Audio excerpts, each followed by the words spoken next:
রাতের আঁধারে রাস্তার পাশে অসুস্থ এই লোকটিকে ফেলে গেছে তার স্ত্রী ও সন্তানেরা। যে স্ত্রী সন্তানের সুখের জন্য অক্লান্ত পরিশ্রম করলেন সারা জীবন, এমনকি প্রবাসেও কাটিয়ে দিলেন দীর্ঘ এক যুগ, আজ সেই স্ত্রী সন্তানেরাই রাতের অন্ধকারে রাস্তায় ফেলে গেল তাকে। ভাগ্যবিড়ম্বিত এই মানুষটির নাম জামাল উদ্দিন। প্রায় ২৫ বছর আগে নিজ পরিবার ছেড়ে শ্বশুরবাড়িতে ঘরজামাই হিসেবে পাড়ি জমিয়েছিলেন। নিজের পৈতৃক সম্পত্তি বিক্রি করে বাবা মা ভাই বোনকে রেখে চলে গিয়েছিলেন শ্বশুরবাড়িতে, আর সেখানেই গড়েছিলেন তার সুখের সংসার। না, আমি দেখতে পারবো না। আমি সেদিন দেখছি, আর ওই যে মোবাইলে দেখছি। আমি ওর মোবাইলে যাবই না। কেন দিকে ও আর বউ বলানের কথায় আমাকে অনেক ক্ষতি করছে, অনেক। এরপর পরিবারের মুখে হাসি ফোটাতে প্রবাসে কাটিয়ে দেন দীর্ঘ ১২টি বছর। কিন্তু প্রবাস থেকে ফেরা এই মানুষটির জীবনে এমন অন্ধকার নেমে আসবে তা হয়তো তিনি স্বপ্নেও ভাবেননি। আমার ছোট ভাই, কারণ এর আমরা বহুবার না করছি, কারণ এর বউয়ে এহিন্দে বেক মানুষের মারধর করে থিয়ে গেছে।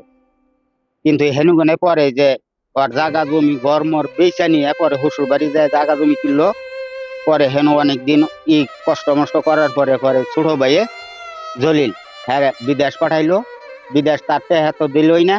পরে হেরা বউ ফুলান সুইদা খাইছে, খাওয়ার পরে এই যে অহান দেহন তার অসুখ, এই যাই না রাত আধারে রাস্তার মধ্যে ফালাই খেয়ে গেছে।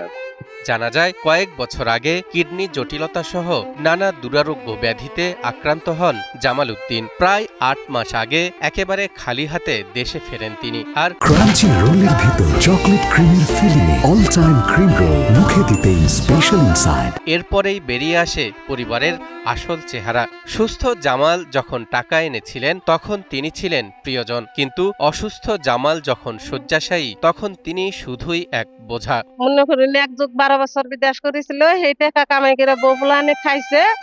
খাওয়ার পরে এখন বিদেশ থেকে রোগ হয়ে বাড়িতে আইসে, বাড়িতে নাইলে ভাড়া মনে করেন বাইকেরা দিচ্ছে, এখন টেহাও নাই, তার আদরও নাই। তাহলে এই যে ১২ বছর যে বিদেশ করলো, এই বিদেশ করে টাকা কারে খাওয়াইলো, হ্যাঁ এখন কোন ধারে যেয়ে পড়লো, কার কাছে দিল, এটার যে কোনো ব্যবস্থা আমরা চাই। সম্প্রতি এমনই এক অমানবিক ঘটনা ঘটেছে টাঙ্গাইলের সখীপুর উপজেলার কালোমেঘা এলাকায়। অভিযোগ উঠেছে গত ১ আগস্ট শনিবার গভীর রাতে জামাল উদ্দিনকে তার পৈতৃক ভিটার পাশের নির্জন সড়কে ফেলে রেখে সটকে পড়েন তার স্ত্রী রিনা আক্তার ও সন্তানরা। পরবর্তীতে বৃষ্টি শুরু হলে তার ভাতিজি ইসমত আরা নিজ বাড়িতে তার চাচা জামাল উদ্দিনকে আশ্রয় দেন।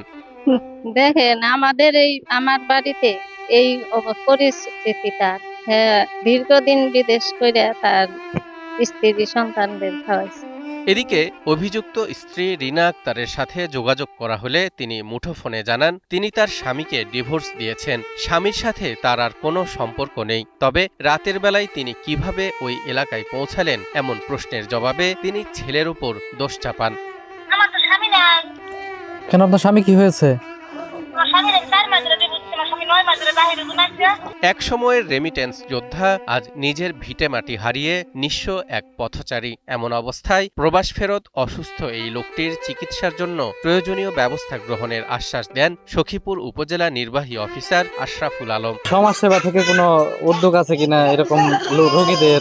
ঠিক আছে, আমি সমাজসেবা অফিসারকে বলে দিচ্ছি। সমাজসেবার সাথে কথা বলছেন? না না না। ঠিক আছে, আমি কথা বলছি।